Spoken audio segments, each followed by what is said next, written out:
యేసుక్రీస్తు 2000 సంవత్సరాల క్రితం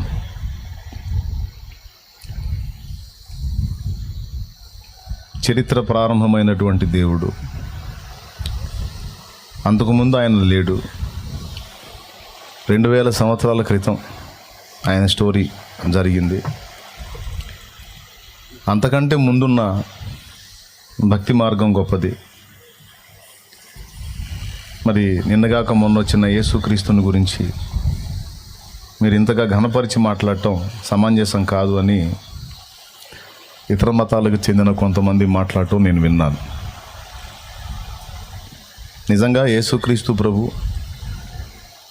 మనిషిగా కన్యమరియ గర్భాన పుట్టి భూమి మీదకి వచ్చి మానవ పాప పరిహారార్థమై ప్రాణం పెట్టి తిరిగి లేచిన ఘట్టం అయితే 2000 ఏళ్ల క్రితమే జరిగింది. అది వాస్తవమే. కానీ అదే బైబిల్ గ్రంథంలో ఆయనను గురించి పాత నిబంధన అంతా కూడా అనేక చోట్ల ప్రస్తావించబడింది. యేసు ప్రభు వారు కూడా అనేక చోట్ల తను గూర్చి తాను ప్రత్యేకంగా ప్రస్తావించారు. నేను మొదటి వాడను, కడపటి వాడను. యెషయా గ్రంథం 48:12 మీరు చూస్తే అక్కడ అలా ఉంది. యెషయా గ్రంథం 48:12 యాకోబు, నేను పిలిచిన ఇశ్రాయేలు నాకు చెవియొగ్గుము, వినుము, నేనే ఆయనను, నేను మొదటి వాడను, కడపటి వాడను. ఈ మాట యెహోవా మాట్లాడుతున్నాడు. పాత నిబంధనలో యెహోవా మాట్లాడుతున్నాడు. బైబిల్ తీసి చూడండి ఒకసారి. చదువుకున్నోళ్ళు, చదువు వచ్చినోళ్ళు, బైబిల్ చేత ఉన్నోళ్ళు బైబిల్ తీసి చూడండి. పాత నిబంధనలో యెహోవాగా పిలువబడిన వ్యక్తులు ఒకరికంటే ఎక్కువ మంది ఉన్నారు. మనకు తెలిసి యెహోవా ఒక్కడనే అనుకుంటాం మనం, కానీ ఒకరికంటే ఎక్కువ మంది కనపడతారు. తండ్రి, కుమార, పరిశుద్ధాత్మ అనే త్రియేక దేవుడు పాత నిబంధనలో యెహోవాగా పిలువబడ్డాడు. మోషేకి తన నామాన్ని బయలుపరిచాడు. యెహోవా అను నేను, ఇదే నా జ్ఞాపకార్థ నామము అని చెప్పాడు. పాత నిబంధనలో మనుషులకు ప్రత్యక్షమైన ప్రతి ఘట్టములోనూ దాదాపు అన్ని ఘట్టాల్లో కూడా యేసు ప్రభువే కనబడ్డాడు. దృశ్య రూపంగా భక్తులకు కనబడి మాట్లాడిన ప్రతి ఘట్టంలోనూ యేసు ప్రభువే కనబడ్డాడు. అయితే యెహోవా అనే పేరిట ఎందుకని అంటే, ఇక్కడ మీరు చదివారు ఇప్పుడు యెషయా గ్రంథం 48:12 నేనే ఆయనను, మొదటి వాడను, కడపటి వాడను నేనే అన్నాడు. ఈ మాట అన్నవాడెవరో మీరు చెప్పండి నోరు తెరిచి. యెహోవా. యెషయా గ్రంథంలో ఈ మాట ఎవరన్నారు? యెహోవా. అందరూ చెప్పండి, ఎవరన్నారు? యెహోవా అన్నాడు. క్రొత్త నిబంధనలో ప్రకటన గ్రంథము 1:18 ఇదే మాట యేసయ్య అన్నాడు. చూడండి, ప్రకటన గ్రంథము 1:18 నేను మొదటి వాడను, కడపటి వాడను. అద్దుగో, నేను మొదటి వాడను, కడపటి వాడను, మృతుడనైతిని గాని ఇదిగో యుగయుగములు సజీవుడనై ఉన్నాను. మరియు మరణము యొక్కయు పాతాళ లోకము యొక్కయు తాళపు చెవులు నా స్వాధీనములో ఉన్నవి అన్నాడు. పాత నిబంధనలో యెహోవా అన్నమాట క్రొత్త నిబంధనలో యేసు ప్రభు అంటున్నాడు. ఈ యెహోవా ఎవరంటే భూమి ఆకాశములను నిర్మించిన నిర్మాణకుడు. ఇక ఈయనకు ఇంతకాలం అంతకాలం అని చెప్పేద్దాం ఎవరికి లేదు. పాత నిబంధనలో యెహోవాగా కనబడుతున్న ఆయనకు ఏం చెప్పొచ్చు అంటే అన్నిటి ఆరంభము ఆయనే, అన్నిటి ప్రారంభము ఆయనే. స్తోత్రం. యేసు ప్రభువుగా ఆయన భూమి మీదకి వచ్చి 2000 సంవత్సరాల పైచిలుకు అయిన మాట వాస్తవమే, కానీ అసలు ఈ భూమి అనేది నిర్మాణం కాకమునిపే ఆయన ఉన్నవాడు, యెహోవా అనే పేరిట. క్రొత్త నిబంధనలో రక్షకుడు, అభిషిక్తుడు అనే నామం, యేసుక్రీస్తు అనే నామమును వెల్లడి చేసి ఆ నామంలో వచ్చాడు. ఇక ఆ తర్వాత ఆకాశము క్రింద ఇవ్వబడిన మరి ఏ నామమున రక్షణ లేదు, ఈ నామమున, యేసు నామముననే రక్షణ. దేవునికి స్తోత్రం. అయితే పాత నిబంధనలో ఎలా కనపడుతున్నాడు? యెహోవా. ఆ యెహోవా ఏం చెప్తున్నాడు? నేను మొదటి వాడను, కడపటి వాడను. అదే మాట ఇక్కడ యేసయ్య అన్నాడు.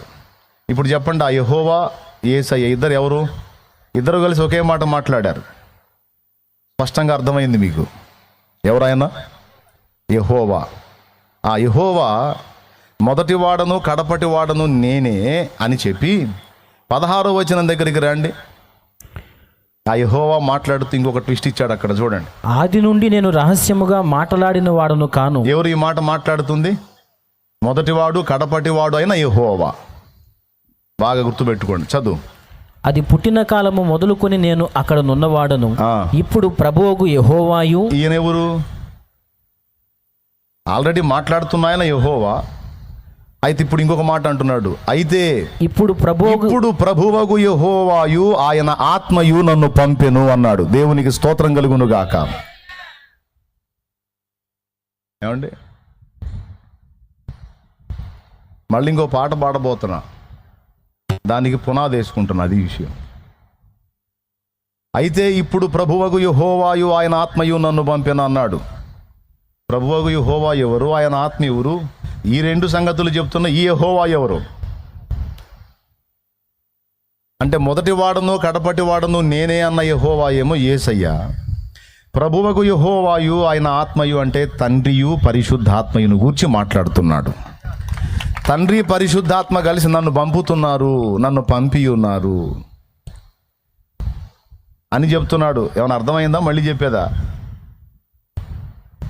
మొదటి వాడను కడపటి వాడను నేనే అని చెప్పిన ఆయన యెహోవా. ఆ యెహోవా ఏమంటున్నాడు? ఇప్పుడు ప్రభువగు యెహోవాయు ఆయన ఆత్మయు నన్ను పంపెను. దేవునికి స్తోత్రం కలుగును గాక. అంటే ఇక్కడే ఇద్దరు యెహోవాలు కనపడుతుంది. ఒక ఆయనేమో మొదటివాడు కడపటివాడు అయిన యెహోవా, ఇంకొక ఆయనేమో ప్రభువగు యెహోవాయు ఆయన ఆత్మయు. దైవత్రిత్వాన్ని గురించి ఒక్క నిరూపణే కదా అనేక చోట్ల ఉంది. కాబట్టి బైబిల్ గ్రంథంలోనే యేసు ప్రభు కన్యమరియ గర్భాన పుట్టక మునుపే యెహోవా అనే పేరిట ఆయన ఎల్లప్పుడూ ఉన్నవాడు ఉండువాడు అనే సత్యం అందరికీ అర్థం కావాలి. అది బైబిలే చెప్పిన సత్యం. ఓసారి శాస్త్రులు పరిసయ్యులు యూదులు యేసు ప్రభువుని నిలదీసినప్పుడు ఆయన దేవుడు ఏమని చెప్పాడు? అబ్రహాము దేవుడను, ఇసాకు దేవుడను, యాకోబు దేవుడని చెప్పలేదా? మోషే పొద ఎందలి భాగమును గూర్చి మాట్లాడినప్పుడు అక్కడ దేవుడు తన్ను తాను ఏమని చెప్పుకున్నాడు? అబ్రహాము దేవుడను, ఇసాకు దేవుడను, రైట్, నేను సజీవులకే దేవుడను కానీ మృతులకు దేవుణ్ణి కాదు అని దేవుడు బయలుపరిచాడు కదా. ఆయన అబ్రహాము దేవుణ్ణి అన్నాడంటే అబ్రహాం మృతుడా సజీవుడా? సజీవుడే అని చెప్పి తర్వాత ఒక మాట అంటాడు, అబ్రహాము పుట్టక మునుపే నేనున్నాను అంటాడు. నీకింక నువ్వు 50 ఏండ్లైనా లేవే, నీవు అబ్రహామును ఎరుగుదువా అని యూదులు అడుగుతారు. ఎందుకు అడుగుతారంటే, మీ తండ్రి అగు అబ్రహాము నా దినములను చూడాలని మిగులు ఆశపడ్డాడు, సంతోషపడ్డాడు, ఇప్పుడు ఆ దినములను చూసి ఆనందపడుతున్నాడు అంటాడు. ఆయన పోయి చాలా కాలం అయింది, నువ్వు ఇప్పుడు భూమి మీద ఉన్నావు, నీకు ఇంకా 50 ఏళ్ళు కూడా లేవు, నువ్వు అబ్రహామును ఎరుగుదువా? బాగా పరిచయం ఉన్నట్టు మాట్లాడుతున్నావు అంటే అందుకన్నాడు, అబ్రహాము పుట్టక మునుపే నేను ఉన్నవాడను. దేవునికి మహిమ కలుగునుగా. ఒరే పిచ్చోళ్ళారా, మీకు తెలియదురా, నేను అబ్రహాం కాదు, ఆదాం పుట్టక మునిపే ఉన్నాను. అసలు ఆదాముకు రూపును ఏర్పరిచిన వాడను, వాయువును ఊదిన వాడను నేనే. దీన్ని బట్టి మనకు ఏమర్థమవుతుందంటే, బైబిల్ గ్రంథంలోనే స్పష్టంగా యేసు ప్రభువు ఆది సంభూతుడు అంటే, ఆది అంటే ప్రారంభము, ఈ విశ్వం యొక్క ఉనికి ప్రారంభంలోనికి రాక మునుపే సంభవించిన వాడు, తండ్రి అయిన దేవునిలో ఒక భాగమై ఉండి ఈ విశ్వ నిర్మాణం కోసం ప్రత్యేకంగా బయటికి వచ్చి ఇదంతటిని కూడా రూపించిన వాడు, నిర్మించిన వాడు కనుక ఈయన ఆది సంభూతుడు. దేవునికి స్తోత్రం. ఉనికిలోకి వచ్చిందంతా కూడా ఈయన వల్లనే వచ్చింది. ఎవరు? ఆయన పేరేమని బయలుపరచబడింది? యేసుక్రీస్తు. ఆయన నామమేమో యేసుక్రీస్తు, ఆయనేమో ఆది సంభూతుడు. పాత నిబంధనలోను క్రొత్త నిబంధనలోను కూడా భక్తులకు తను తాను ప్రత్యక్షపరుచుకున్నటువంటి వ్యక్తి ఎవరన్నా ఉన్నారంటే అది యేసయ్యే. మోషేకి కనపడింది ఆయనే, అబ్రహాంతో మాట్లాడింది ఆయనే. ఆదికాండం 15వ అధ్యాయం 1వ వచనం, యెహోవా వాక్యము అబ్రహామునకు ప్రత్యక్షమై ఇలాగు సెలవిచ్చెను. దైవవాక్యమై ఉన్న క్రీస్తు. ఏమన్నా అర్థమైందో నేను చెప్పింది? ఎంతమందికి అర్థమైంది? చేతులు ఎత్తండి. యేసు ప్రభు నిన్న మొన్న వచ్చిన దేవుడు కాదు. అసలు ఈ జగతికి పునాది వెయ్యబడక మునుపే తానున్నవాడు. ఉన్నది అన్న ఈ ప్రకృతి మొత్తానికి కూడా పునాదులు వేసి నిర్మించినవాడు ఆయనే. ఈ మాట ఒక బైబిల్ గ్రంథంలో మాత్రమే రాయించి వదిలేలా దేవుడు దాదాపు 140 కోట్ల భారత జాతి, భారతీయ ప్రజలు 140 కోట్లు ఇంచుమించు, ఇప్పుడు పైచిలుకు సమృద్ధిగా ఉన్నారు. జనాభా 140 కోట్లు. ప్రపంచంలో అత్యధిక జనాభా కలిగినటువంటి దేశాలలో మరి ఇప్పుడు నంబర్ 1లోకి చేరుతుంది చిన్నగా మన దేశమే. ఏమండి, కొద్దిమంది ప్రజలైన ఇశ్రాయేలుకు తను తాను బయలుపరుచుకొని ఇంత కథ చేసిన దేవుడు ఇన్ని కోట్ల మంది భారతీయ ప్రజలకు తను తాను మరుగు చేసుకుంటాడా? ఇన్ని కోట్ల మంది ప్రజలు ప్రస్తుతం ఉనికిలో ఉన్నారు. ఇంతకుముందు కోట్లాది మంది కనుమరుగైపోయారు. దాదాపు 5,000 ఏండ్ల భారతీయ చరిత్ర.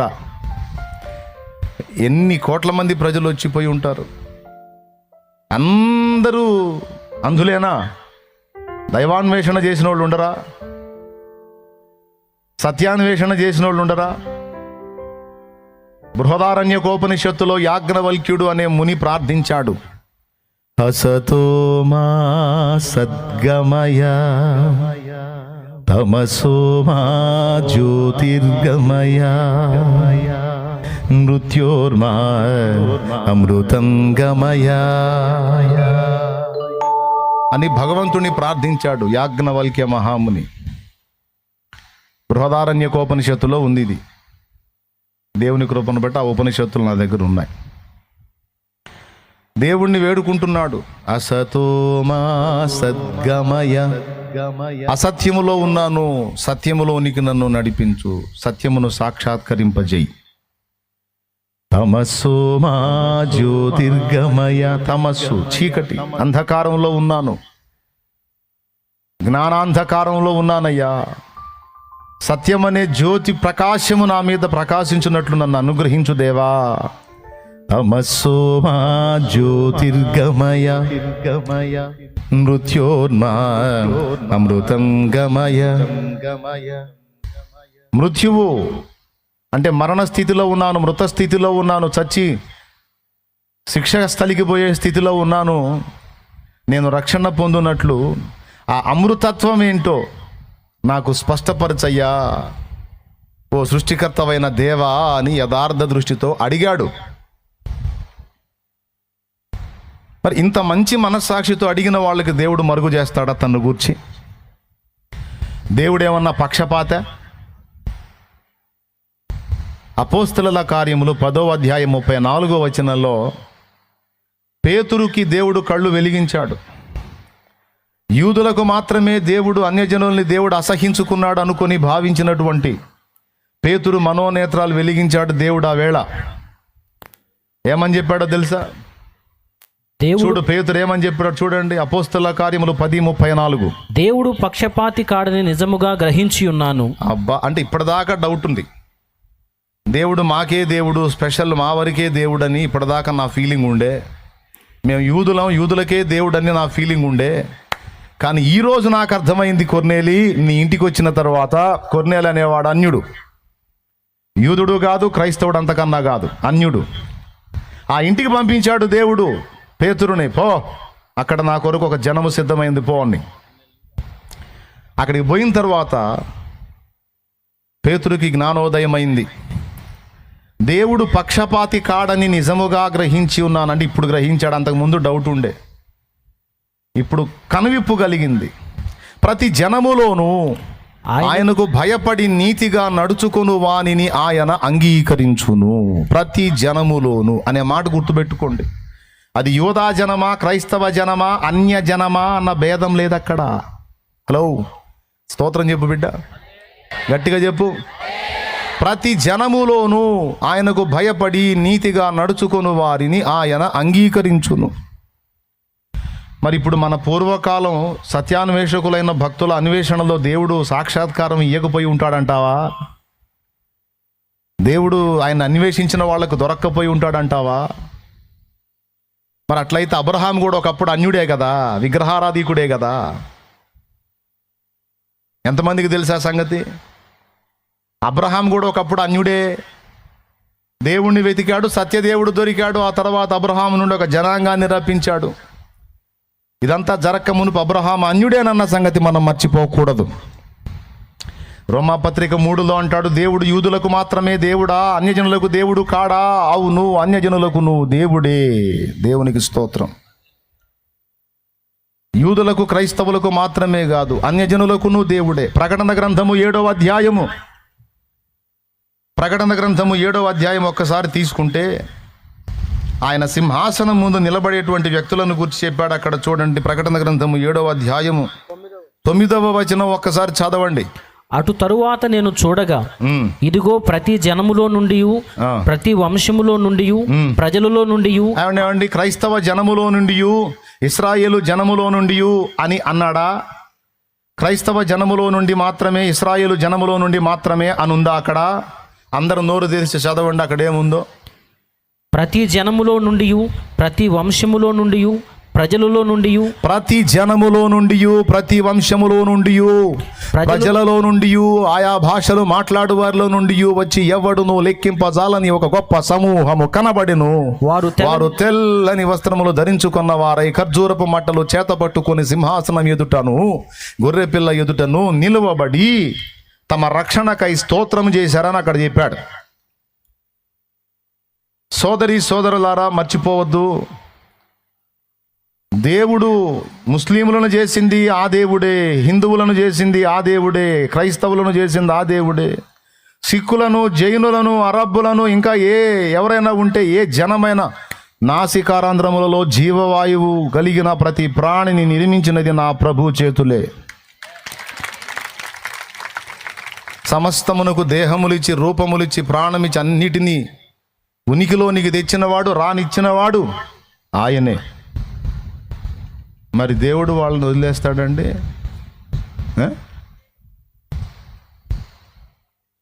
ప్రపంచ జనాభాలో అత్యధిక జనాభా భారతదేశ జనాభా అయితే ఇన్ని కోట్ల మంది ప్రజలకు దేవుడు అన్యాయం చేస్తాడా? తన్ను తాను బయలుపరుచుకోకుండా ఉంటాడా? ప్రపంచంలో మళ్ళా 2వ జనాభాగా గుర్తింపబడిన ముస్లిం సోదరులను దేవుడు మర్చిపోతాడా? వాళ్ళకు బయలుపరుచుకోడు? దేవుడు వాళ్ళకు కూడా బయలుపరుచుకున్నాడు. హైందవ సాహిత్యంలో కూడా దేవుడు తన్ను గూర్చిన సమాచారం లేకుండా చెయ్యలేదు. ఏథెన్సు ప్రాంతానికి పౌలు పోయినప్పుడు ఏథెన్సు పట్టణము బహు విగ్రహములతో నిండి ఉండుట చూచి ఆత్మ పరితాపం పట్టలేకపోయాడు పౌలు. బాగా వినండి, సత్క్రైస్తవులైన వాళ్ళు, దైవాన్వేషకులు, భక్తిపరులు ఈరోజు పెందలకడనే వచ్చి కూర్చున్నారు. ఏదో వచ్చాం, కూర్చున్నాం, కాసేపు ఏదో 4 ముక్కలు పోదాం అనుకోవద్దు. సబ్జెక్ట్ తెలుసుకోవడానికి ట్రై చేయండి. దేవునికి స్తోత్రం. ఏథెన్సు ప్రాంతానికి వెళ్ళినప్పుడు ఏథెన్సు వాళ్ళకి ఎట్లా సువార్త చెప్పాలని మొత్తం తిరుగుతూ ఉన్నాడు పౌలు. అన్నిటికీ ఒక విగ్రహాన్ని పెట్టుకుంటారు వాళ్ళు. ప్రతి దానికి, ప్రతి సమస్యకి ఒక విగ్రహాన్ని కల్పించుకొని పెట్టుకుంటారు. అన్నిటికీ మొక్కుతూ ఉంటారు ఏథెన్సు వాళ్ళు. వాళ్ళ భక్తి వాళ్ళది. అయితే అన్నీ ఉన్నాయి వాళ్ళు. మీకు తెలుసా, సమస్యల్లో పరిష్కారానికి ఒక దేవత, అందానికి ఒక దేవత, అలాగే లైంగిక విషయాలకు ఒక కామదేవత, అలాగే దేనికి దానికి సంబంధించినటువంటి యుద్ధానికి సంబంధించి దానికి ఒక దేవత, అట్లా దేనికి దానికి సంబంధించి అన్నిటికీ దేవతలను పెట్టుకుంటారు. అది బహు విగ్రహములతో నిండి ఉన్న పట్టణం ఏథెన్సు. అయితే వీటన్నిటితో పాటు పౌలు చూస్తూ ఉన్నాడు. చూస్తుంటే ఒక దగ్గర ఒక బలిపీఠం కనపడింది. దాని మీద తెలియబడని దేవునికి అని వ్రాయబడింది. ఆ బలిపీఠం ఎవరి కోసం కట్టారంటే ఆ దేవుడు ఎవరో మాకు తెలియదు. ఒకసారి ఒక విపత్తు మాకు సంభవించినప్పుడు,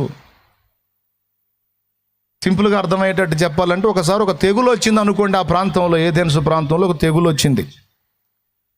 తెగులు వస్తే వాళ్ళు ఏం చేశారంటే, ఉన్నటువంటి గుళ్ళు గోపురాలన్నింటిలో తిరిగి పూజలు చేశారు, కానీ ఆన్సర్ రాలేదు, సమాధానం రాలేదు. సరే, వాళ్ళు పని చేశారు. ఒక గుంపు గొర్రెలను తీసుకొని ఆ మందని ఊరి ఆరంభం నుంచి వదిలేరు. ఈ మంద పోయి ఎక్కడ ఆగిద్దో ఆ దేవుడే మనకి శ్రమ పెట్టాడు కాబట్టి వీటన్నిటిని అక్కడే బలిద్దామని వాళ్ళ ఆ గుంపు మందను వదిలిపెట్టారు ఊరు ఎంట్రన్స్లో. ఇక అవి మొత్తం పోయి ఈ దగ్గర నుంచి ఏ గుడి దగ్గర, ఏ విగ్రహం దగ్గర ఆగలేదు. పోయి అన్నిటికీ వెలపట ఆగినాయి. అప్పుడు వాళ్ళకు వచ్చిన డౌట్ ఏంటంటే, అరే ఇప్పటిదాకా మనం మొక్కిన వాళ్ళు మాత్రమే కాదురా, మనకు తెలియని దేవుడు ఎవరో ఉన్నాడు. మనకు తెలియని దేవుడు ఎవరో ఉన్నాడు. ఆయన పెట్టాడు మనకి ఈ బాధ. కాబట్టి వీటిని ఆ తెలియబడని దేవునికే బలిద్దామని అక్కడ ఒక బలిపీఠం కట్టి వాటిని వధించి అక్కడే బలిచ్చి అక్కడ రాసి పెట్టారన్నమాట, తెలియబడని దేవునికి. వాళ్ళ గొప్పతనం ఏంటంటే ఎక్కడిదక్కడ పేర్లు రాసి పెడతారు. మనలాగే మనకు కూడా అన్ని టైటిల్స్ ఉంటాయి చూడండి. అట్లా ఏదెన్స్ వాళ్ళు కూడా ప్రతి దేవత ప్రతిమ దగ్గర ప్రతి చోట పేరు రాసి పెడతారు, ఫలానా సంబంధించినటువంటి దేవుడు అని. అట్లాగా ఇక్కడ తెలియబడని దేవుడు, మొత్తానికి మాకు తెలియని దేవుడు ఎవరో ఇంకొకడు ఉన్నాడు, మాకు ఈ శ్రమను అనుమతించాడు, ఆయన్ని శాంతింపజేయటానికి ఇదిగో మేము బలులు అర్పిస్తున్నాం. ఎవరికి అర్పిస్తున్నారంటే ఆయన ఎవరో మాకు తెలియదు, మొత్తానికి మాత్రం ఉన్నాడు, ఆయనకే ఈ బలులు అర్పిస్తున్నాం. అమ్మాయి ఆ ఎండలో కూర్చొని ఇసురుకోపోతే నీడకు జరుగు, చూడలేకపోతున్నా నిన్ను, ఎండకు ఏడ అడ్డం పడతాం అనిపిస్తుంది. జరుగు, స్తోత్రం చెప్పండి, పెద్దగా చెప్పండి. పాపం ఏం చేద్దాం, ఎండ కూర్చొని ఇసురుతా ఉంది. ఇది తీర ప్రాంతం కాబట్టి కొంచెం ప్రస్తుత క్లైమేట్కి తగ్గట్టు కొంచెం ఆవిరిగా కూడా ఉంటుంది. అయితే ఏం పర్వాలేదు, గ్లామర్ వస్తుంది మొఖాల్లో. చెమట తుడిసి 10 సార్లు మొహం కడిగితే తెల్లగా వచ్చినట్టు చెమట తుడిసే కొద్ది రంగు వస్తుంటుంది. బాగా తుడవండి, ఏం ప్రాబ్లం లేదు. గ్లామర్ పెంచుకొని వెళ్ళాలి ఇక్కడ నుంచి. కొంతమంది బాధ ఏమో పూసుకున్నదంతా పోయిద్దని మా బాధ రాజు. దేవుని స్తోత్రం. గ్లామర్ రావటమేమో కానీ మేము ఎంతో పేస్ట్ పూసుకొని వచ్చాము, అదంతా పోతుంది. బాగా వినండి, అక్కడ తెలియబడని దేవునికని రాయబడిన బలిపీఠం కనపడేసరికి అక్కడ ఆగిపోయాడు ఇక పౌలు. ఆగి ఆలోచనలో పడ్డాడు. రైట్, ఇక మొదలుపెట్టాడు సువార్త. ఏథెన్సు ప్రాంత ప్రజలారా, ఇదిగో మీకు శుభవార్త. తెలియక మీరు దేని యందు విశ్వాసం ఉంచారో, ఇదిగో మీ ఊర్లో బలిపీఠం కట్టి మరి అర్పణలు అర్పించారో, ఆయననే మీకు పరిచయం చేస్తున్నాను, ఆయన పేరు నజరేయుడగు యేసు అని మొదలు. అర్థమైందా? అంటే ఏథెన్సు పోతే అక్కడ ఒక ఆధారాన్ని ఇచ్చాడు దేవుడు పౌలుకి. దాన్ని ఆధారం చేసుకుని ఏథెన్సు పట్టణ ప్రజలకు శుభవార్త చెప్పాడు పౌలు. అరెయోపగులో ఇచ్చినటువంటి సాక్ష్యాన్ని బట్టి దియోనుసియు దమరియు అనేటువంటి వ్యక్తులతో పాటు మరికొందరు పౌలును హత్తుకుని విశ్వసించిరి. ఏథెన్సులో ఒక పరిచర్య స్టార్ట్ అయింది.